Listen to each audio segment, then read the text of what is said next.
Então, queridos, bom dia. Bom dia. Que a paz de nosso Senhor Jesus, sempre presente nos ambientes onde cada um se reúne em nome dele. Que cada um que aqui escolheu estar nessa manhã possa perceber as vibrações de paz do ambiente, de serenidade. Essa casa que agora eu vi na entrada já está com 6 anos. Parabéns a todos os que trabalham, sustentam essa obra do bem. E que continue crescendo, porque cada obra que cresce em nome de Jesus é um ponto de luz na terra. E nessa proximidade do Natal, nós que somos cristãos, entendemos que a terra muda o seu padrão vibratório. A aproximação de Jesus na terra não é que ele chegue mais perto, ele está sempre conosco. Ele sustenta o planeta. Ele é o governador espiritual do planeta. Jamais se afastou de nós. A proximidade de Jesus nessa época de Natal se dá pelo fato de que a vibração de nós que somos encarnados muda. Nós permitimos que o amor de Jesus, que as suas vibrações doces, serenas, puras, penetrem mais a psicosfera. E com isso Jesus se aproxima de nós, porque nós permitimos essa maior aproximação. Ele está sempre conosco. E hoje o tema que nos cabe, Jesus é amor, que é muito significativo para todos nós, porque como filhos de Deus, porque Deus é nosso Pai, como está na mensagem de Nicolau, como filhos de Deus, nós somos sustentados pelo amor do Pai, pelo amor de Jesus, da espiritualidade, de nossos espíritos protetores. Sem o amor que nos sustenta em abundância, nós faliríamos na nossa caminhada, porque ainda somos muito frágeis, ainda oscilamos muito. E é esse amor dos benfeitores espirituais, daquele guia que nos assumiu na sua missão difícil de nos guiar na Terra, é esse amor que nos mantém em equilíbrio, mesmo com as nossas dificuldades, porque nós ainda caminhamos com muito desequilíbrio. Então o amor é questão fundamental nas nossas vidas. O amor é o maior símbolo da grandeza do Pai, porque todas as leis divinas estão calcadas no seu amor, amor de Pai. E nesse momento de proximidade do Natal, nós nos lembramos sempre de um livro, que é o Boa Nova, de Humberto de Campos. O livro Boa Nova traz passagens da vida de Jesus que não estão registradas nos evangelhos, mas que nos levam a profundas reflexões. Logo no início do livro, tem um diálogo entre Jesus e um sacerdote que revela a missão de Jesus em sua grandeza, a sua missão de amor na terra, e revela para todos nós a distância entre os homens que vivem e buscam a materialidade e a grandeza de Jesus, que veio nos trazer a verdade, a espiritualidade. Então nos conta Humberto de Campos que logo nos primeiros dias do ano 30, Jesus se encontrou com seu primo João Batista no deserto da Judéia. Ali eles passaram alguns dias juntos. Humberto de Campos não revela o que eles conversaram, mas pela vida de Jesus nós podemos entender que Jesus ali comunicava a João Batista que daria início ao seu ministério, que a partir dali ele começaria a cumprir a sua verdadeira missão na terra.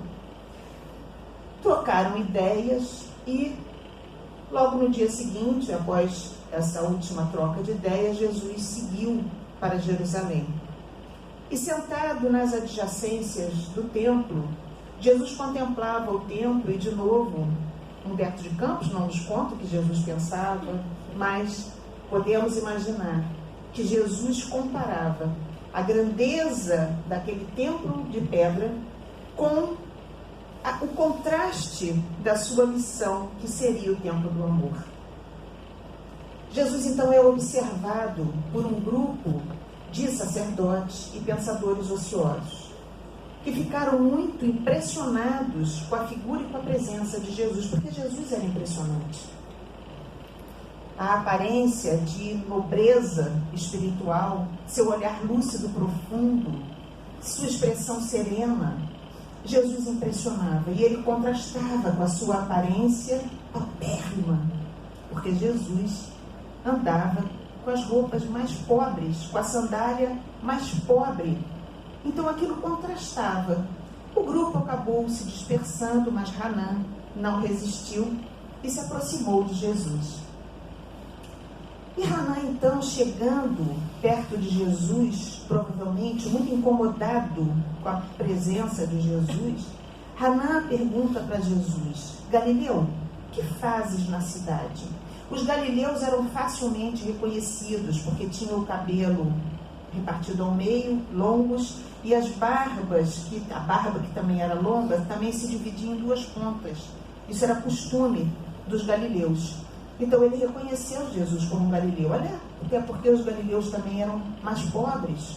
Os ricos viviam em Jerusalém. Então ele pergunta para Jesus: Galileu, o que fazes na cidade? E Jesus revela: passo por Jerusalém para a fundação do reino de Deus.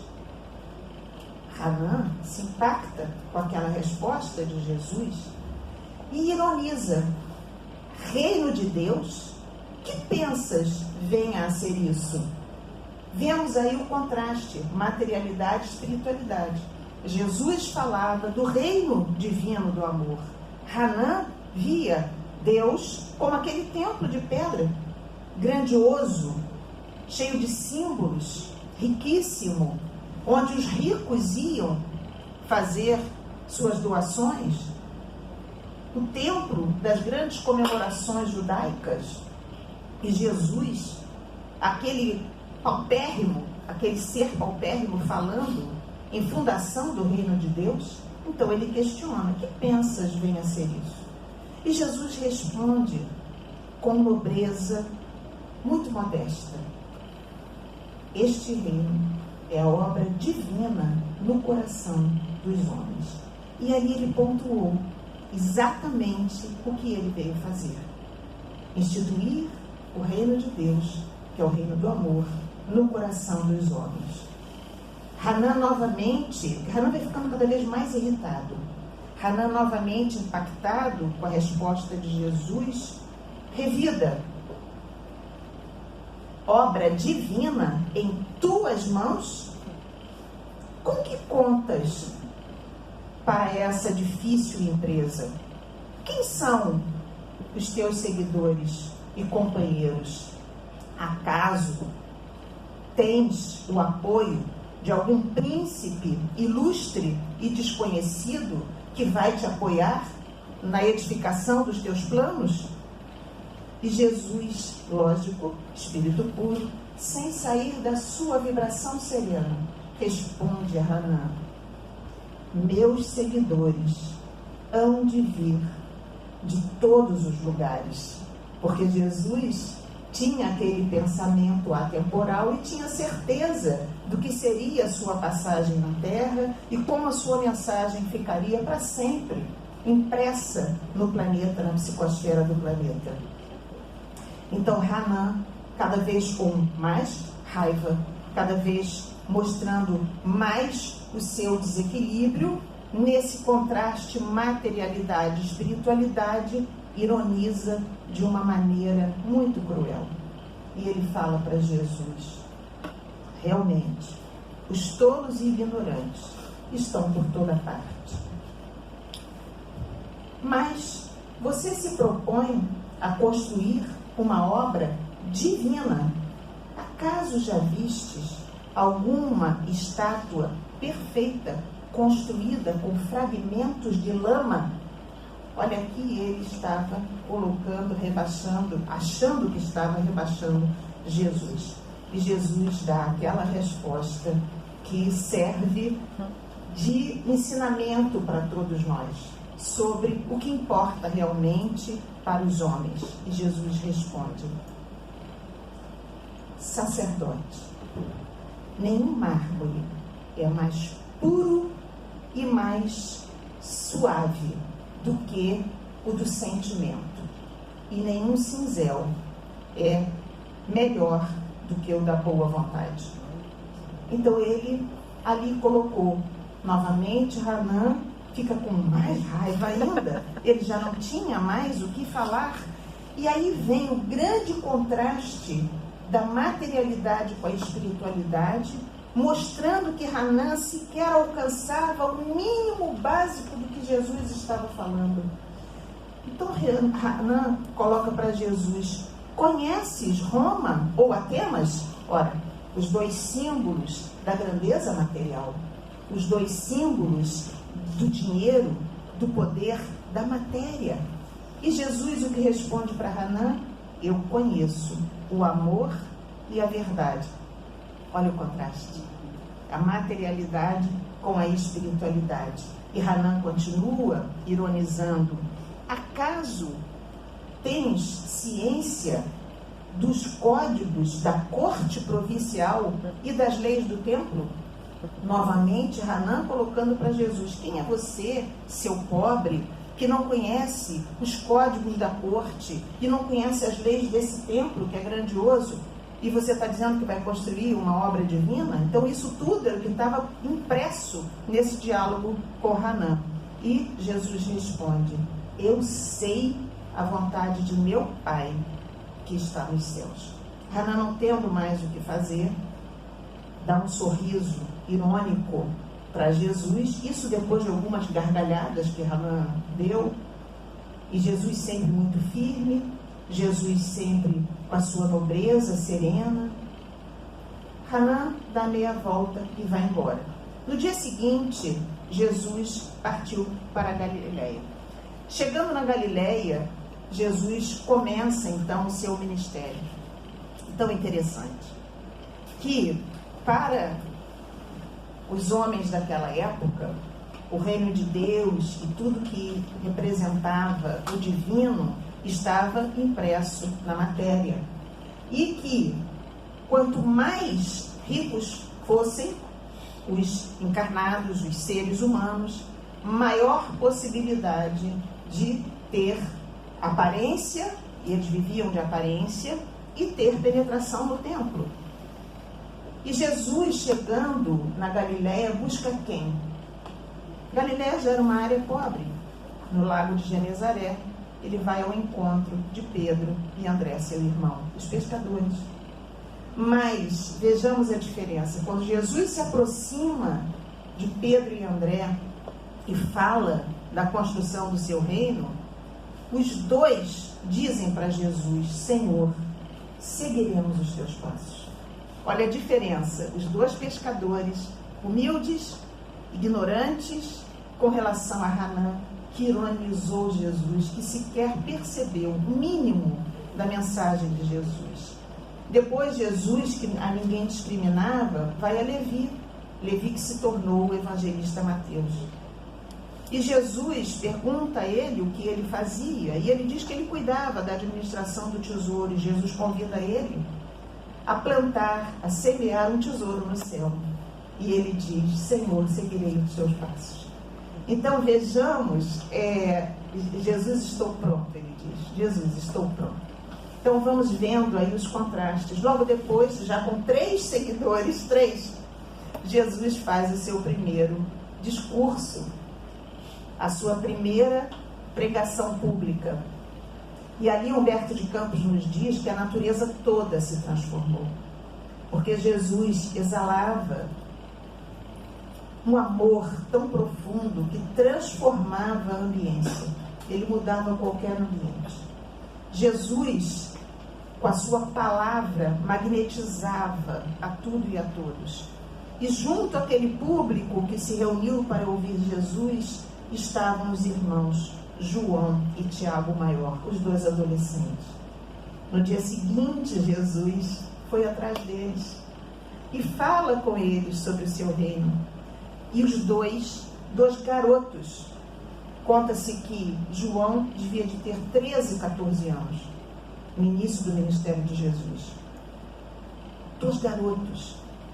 E, no entanto, nessa pregação de Jesus, eles reconhecem Jesus como o grande mestre divino. E quando Jesus chega para falar com eles mal podiam acreditar que Jesus estava chegando ali para falar com eles. Eles mal podiam acreditar. E os dois falam para Jesus: mestre, mestre, reconhecendo em Jesus aquele Messias que veio transformar o planeta. E daí vai toda a pregação de Jesus. E o maior momento do amor de Jesus, porque Jesus foi amor o tempo todo, foi aquele em que, no suplício supremo da crucificação, naquela hora da crucificação, Jesus se dirige ao Pai: Pai, perdoa, porque eles não sabem o que fazem. Olha como nós estamos ainda distantes, né? Naquele momento de tanta dor, de tanto desespero que seria para todos nós, Jesus, na sua serenidade, pede ao Pai que nos perdoe. E a nossa grande dificuldade até hoje é entendermos a diferença entre a nossa busca pela materialidade e Jesus nos trazendo todos os conceitos da verdade, do amor, da espiritualidade. Nós não nos referimos à materialidade necessária, porque todos nós estamos encarnados e nós temos necessidade da matéria. Deus, nosso Pai, colocou como lei absoluta que para o espírito evoluir precisa vivenciar as experiências na matéria. Então não é a materialidade necessária da reencarnação, a higienização, a conservação da saúde, aqui mesmo fala de cura nessa mensagem. Não é nada disso. Viver na maneira mais confortável que nós possamos, mas nós falamos da materialidade desnecessária, a da ostentação, aquela que simplesmente é exibicionismo, que não nos leva a nada, e que dela nada nós levamos, porque essas conquistas são conquistas temporárias. As conquistas da alma, do espírito, essas que Jesus veio colocar no coração dos homens do amor, elas são atemporais. Essas nós levamos e conservamos conosco. Por isso, aqui essa mensagem de Nicolau fala que nós, quando formos falar de alguma coisa, falemos das nossas conquistas espirituais. Porque é o símbolo, é o exemplo que arrasta. E se nós falamos um discurso vazio, sem acreditarmos no que estamos falando, sem o esforço de colocar em prática aquilo que nós falamos, não significa nada. Nós estamos escorregando, patinando apenas em ensinamentos que ainda não nos tocaram, que ainda não nos serviram de impulsionamento, de crescimento. Então é dessa materialidade inútil que Jesus falava, e não da materialidade necessária. Porque se não fosse necessária, Deus não haveria imposto a reencarnação como medida de crescimento, de conquistas. Ora, a construção do reino de Deus em nossos corações é a missão pessoal de todos. Todos nós temos uma missão em comum, cada um de nós tem as suas missões, pessoais, individuais, mas todos temos uma missão em comum, que é esse templo divino em nossos corações. É erguer esse templo de amor em nossas almas. Então eu trouxe aqui do livro Encontro Marcado apenas algumas frases que falam dessa missão de Jesus e que falam dessa conquista de amor. E esse é a lição 43, que chama Teu Tijolo de Amor. Então Emmanuel aqui transita em torno da nossa conquista pessoal na seara do bem, que cada um de nós trilha um caminho, não é?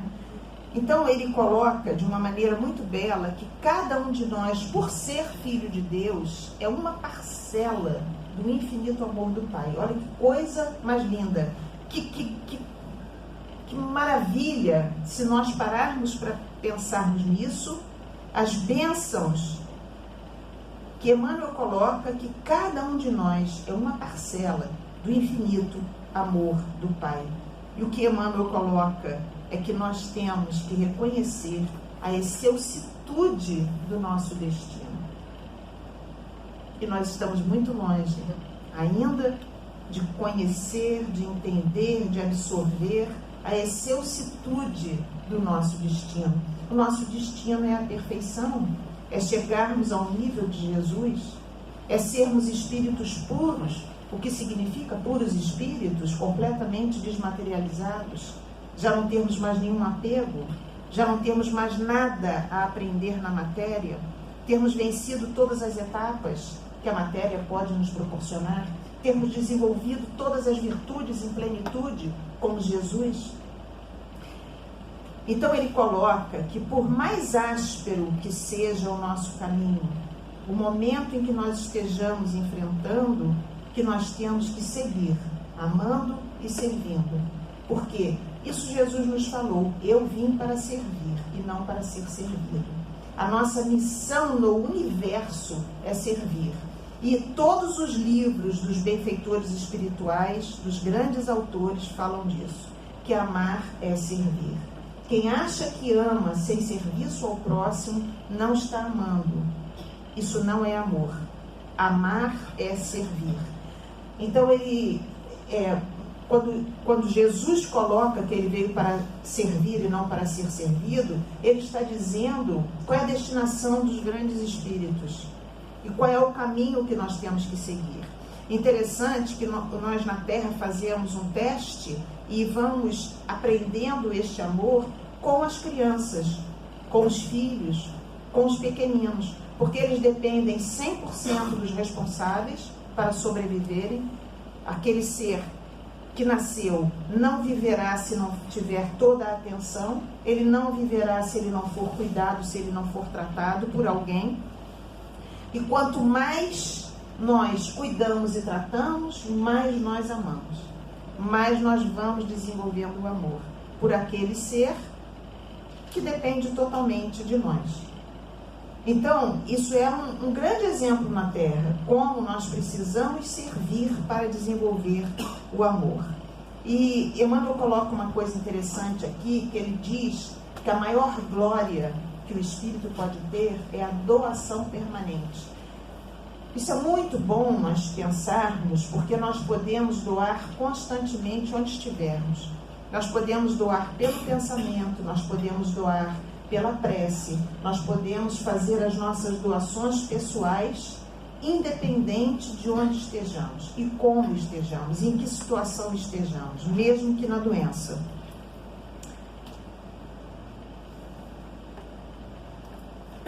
Uma maneira que Emmanuel tem sempre de nos alertar com relação à nossa caminhada é quando ele nos coloca, e ele faz isso várias vezes, nessa questão de que nós temos que pensar em nós mesmos como parte integrante de um universo, colocando que tudo no universo está ligado, como se fosse, o Leon Denis fala isso também, como se fosse uma teia de aranha. Todos nós estamos ligados aqui, nesse ambiente, nós nos ligamos a cada um e a todos, e isso forma a ambiência material. A espiritualidade, mesma coisa. Quando nós entramos num ambiente elevado, a espiritualidade, que já higienizou o ambiente, sustentou, eleva ao máximo o padrão que nós consigamos chegar. Então, nós passamos a fazer parte de um ambiente mais elevado, entrando na sintonia do ambiente. Por outro lado, para nos ajudar, eles têm que controlar as suas vibrações, porque só lembrando uma coisa importante, é que a materialidade, os pensamentos mais materialistas, nós emitimos, o pensamento emite ondas, né? O pensamento emite ondas, é energia, emite ondas. E o pensamento trabalha o fluido que está ao seu redor. O fluido que está lá em Tóquio, se eu pensar lá, eu estou trabalhando naquele fluido. Porque o pensamento vai numa velocidade impressionante. E ele emite essa energia que trabalha o fluido. E o pensamento coagula o fluido universal.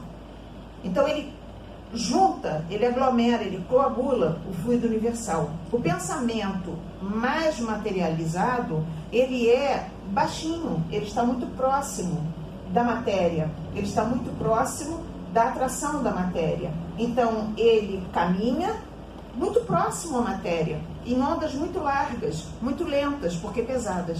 Então, essas ondas não conseguem se elevar, elas são pesadas, e por serem pesadas, elas estão muito rasteiras e são largas.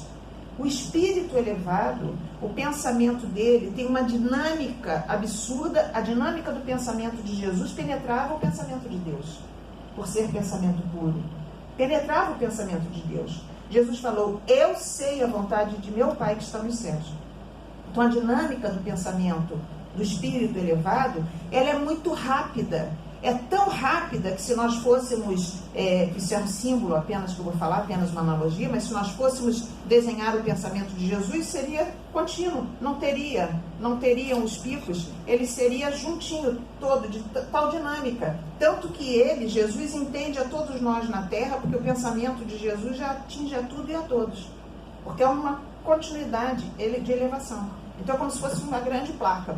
Quando a gente desenha um pensamento, a gente faz assim, né? Ah, baixou, faz assim. Ah, é na matéria, está muito rasteiro, a gente faz assim, as ondas. De Jesus é uma coisa só. Então, Emmanuel coloca isso, essa nossa responsabilidade quando nós pensamos. E tem um livro de Emmanuel, Pensamento e Vida, que é fantástico. E essa nossa responsabilidade com o nosso pensamento nos caracteriza o estágio em que nós estamos. Porque se nós somos irresponsáveis com o nosso pensamento, mostra que nós ainda estamos muito indisciplinados e ainda caminhamos muito na materialidade. Se nós somos mais responsáveis com o nosso pensamento e buscamos elevar a dinâmica do nosso pensamento e começamos a trabalhar na obra divina que está fora de nós, coagulando a matéria de alto teor, nós estamos colaborando com Deus na construção do reino de Deus na Terra. Colaborando, portanto, com o nosso Mestre Jesus, cuja missão foi essa. Emmanuel chama atenção para isso, porque para construir o reino de Deus em nós, não adianta nós pensarmos Jesus salva. Porque, na verdade, se nós analisarmos com um pensamento bem analítico, Jesus não salva. Jesus mostra o caminho que nos salva. Mas nós temos que tomar a decisão em algum momento de seguir esse caminho. Porque se ele salvasse a Terra hoje, já seria um mundo feliz. E a Terra ainda é um mundo de provas e expiações, que depende da atitude, da ação de cada um de nós para essa transformação, para essa mudança planetária para mundo de regeneração. E que começa pelo pensamento. Porque se nós somos espíritos, somos a individualização do princípio inteligente, nós somos seres pensantes. Tudo que nós fazemos começa pelo pensamento. Então ele aqui está falando: pensa e auxilia. Pensa e auxilia. E ele termina essa mensagem dizendo: ama e serve sempre. E colocando que essa nossa responsabilidade perante a obra de Deus atrapalha o nosso viver em paz. Se nós agirmos de uma maneira que teremos a consciência tranquila, Emmanuel nos diz, essa é a maior felicidade que se pode ter na Terra. É a consciência tranquila, porque a Terra é um mundo de provas e expiações, não é um mundo feliz. Então não adianta nós vivermos em busca de uma felicidade fora de nós, porque ela sempre vai ser consumida muito rapidamente. Nós vamos conquistar aquela felicidade e vamos consumi-la rapidamente e buscar outra, porque ela está fora de nós. A felicidade, ela tem que estar em nós. E essa felicidade em nós, a que se pode ter na Terra, é a da consciência tranquila, a do dever cumprido, enfim, a da consciência tranquila, cada um sabe de si. Quando nós burlamos a nossa consciência, porque as leis divinas estão na nossa consciência, nós saímos num patamar de felicidade e nós entramos em agonia profunda. E por isso é que o espírito, quando se desprende do corpo, na desencarnação, ele entra em questões com ele mesmo, num espelho em que ele se vê, em que toda a vida repassa na sua frente, porque ele está frente a frente com a sua consciência. É aí que aperta, né? É aí que nós entendemos a dificuldade, o tempo perdido na Terra, quantas coisas eu fiz que eu não deveria ter feito, os erros que eu cometi. Ah, meu Deus, o arrependimento. E ainda bem que a gente tem essas questões de consciência, porque as leis divinas estão na nossa consciência, porque isso nos leva a querer mudar e a programar futuras reencarnações de mudança. E aí nós programamos reencarnações aflitivas para compensarmos e expurgarmos aquilo que nós não cumprimos ou descumprimos em encarnações anteriores. Reencarnamos e muitas vezes não damos conta, porque esquecemos dos nossos compromissos. Mas nunca é tarde, nunca é tarde. Então Jesus, que é o caminho, a verdade e a vida, aceitou o título de mestre, como está na lição de Nicolau, na mensagem de Nicolau. Ele aceitou o título de mestre. Ele colocou: eu sou o caminho, a verdade e a vida, ninguém chegará ao Pai se não for por mim. Chegar ao Pai significa encontrar a felicidade. Ninguém encontrará a felicidade se não for através de Jesus. Através de Jesus como? Aplicando aquilo que Jesus veio nos ensinar. Que a maior lei é a lei do amor, que quem ama serve e que servir é a maior glória que se pode ter na Terra, ao exemplo do que fazemos com os nossos filhos, com as nossas crianças. Recorrendo a Leon Denis, já caminhando para ir fazendo um fechamento, recorrendo a Leon Denis nos fala que as vibrações do amor, elas são expansíveis e essas vibrações, elas penetram a tudo e a todos. As vibrações do ódio, da raiva, elas não expandem, elas ficam limitadas àquele que está emitindo essas vibrações e aos outros que recebem, que acolhem essas vibrações. Vamos pensar nas nossas responsabilidades com relação a isso, a nós mesmos, ao nosso lar. Quem sustenta a Terra? Por que a Terra ainda não implodiu? Dado que os seres humanos são tão tresloucados ainda, que ainda acontecem tantas barbaridades. Por que a Terra se mantém? Porque o pensamento de Jesus sustenta o planeta. É o pensamento de Jesus. Esse pensamento contínuo, elevado, puro, perfeito, que sustenta o planeta. Ok. Vamos diminuindo a área geográfica. Quem hoje com Jesus sustenta o Brasil? Vamos falar da nossa pátria. Ismael, governador espiritual do nosso país. E assim cada estado, e assim cada cidade, e assim cada pedacinho de rua, como André Luiz coloca no livro Os Mensageiros, um pedacinho da estrada e tinha um responsável ali por aquele pedacinho da estrada. Mas a grande questão que nós queremos fazer agora é: quem sustenta o nosso lar?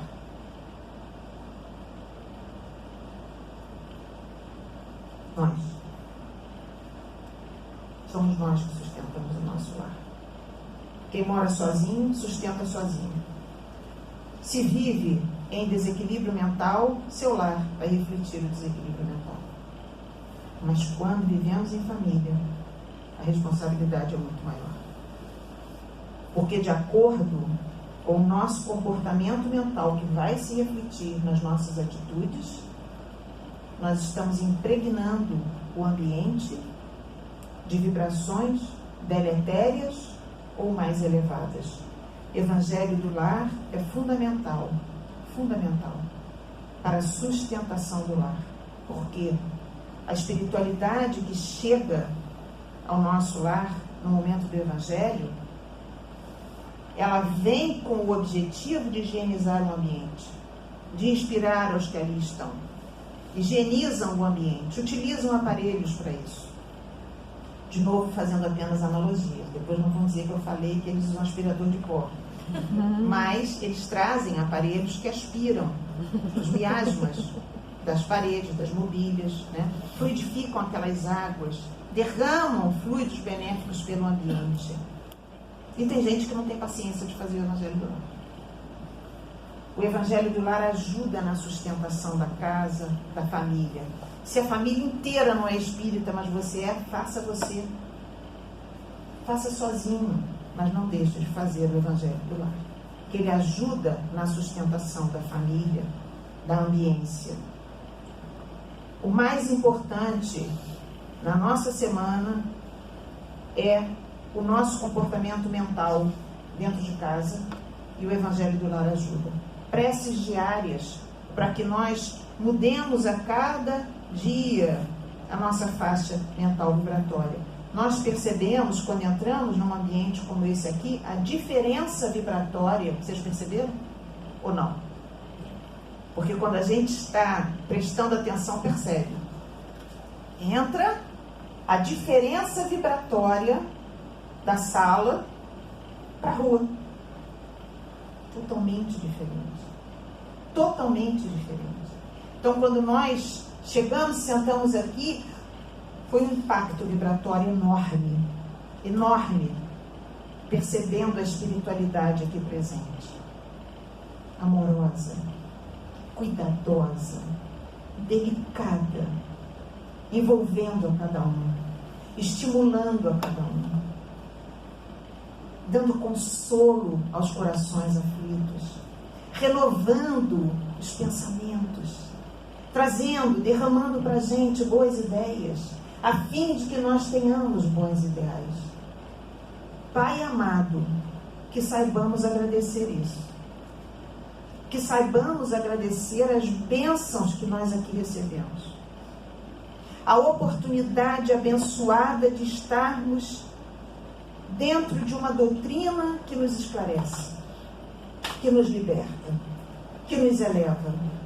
Está lá no Livro dos Médiuns, logo no início, bem no início, está lá que a doutrina espírita não é uma doutrina da Terra, isso é uma ilusão. A doutrina espírita é a doutrina do universo, porque ela não é a doutrina que Jesus criou. Jesus apenas falou que ia pedir ao Pai e que o Pai enviaria outro Consolador, que veio através da doutrina espírita, veio através dos espíritos, porque os espíritos não estavam ligados a essa materialidade. Então era a doutrina do universo. Por quê?